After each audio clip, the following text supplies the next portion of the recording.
সরকারি প্রাথমিক বিদ্যালয়ে সহকারী শিক্ষক নিয়োগ পরীক্ষার অনিয়ম ও জালিয়াতির অভিযোগে রোববার সকালে মিরপুরে প্রাথমিক শিক্ষা অধিদপ্তর ঘেরাও করে মানববন্ধন করেন চাকরি প্রত্যাশীরা।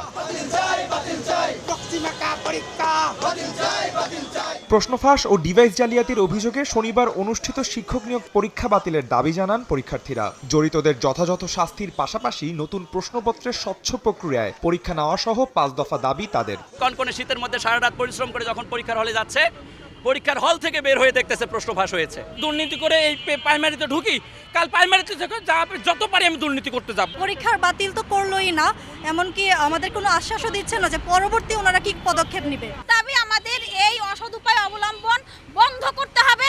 নুডলস খান নাই তো নুডলসই খান নাই। এদিকে প্রশ্নপত্র তৈরি থেকে শুরু করে কেন্দ্র পর্যন্ত সর্বোচ্চ নজরদারি করা হয় দাবি করে অধিদপ্তরের মহাপরিচালক জানান, আইন শৃঙ্খলা বাহিনী এখন পর্যন্ত কোনো প্রশ্ন ফাঁসের প্রমাণ পায়নি। অনিয়মের প্রমাণ সহ লিখিত আকারে স্মারকলিপি জমা দিলেই ব্যবস্থা নেওয়া হবে বলে জানান তিনি।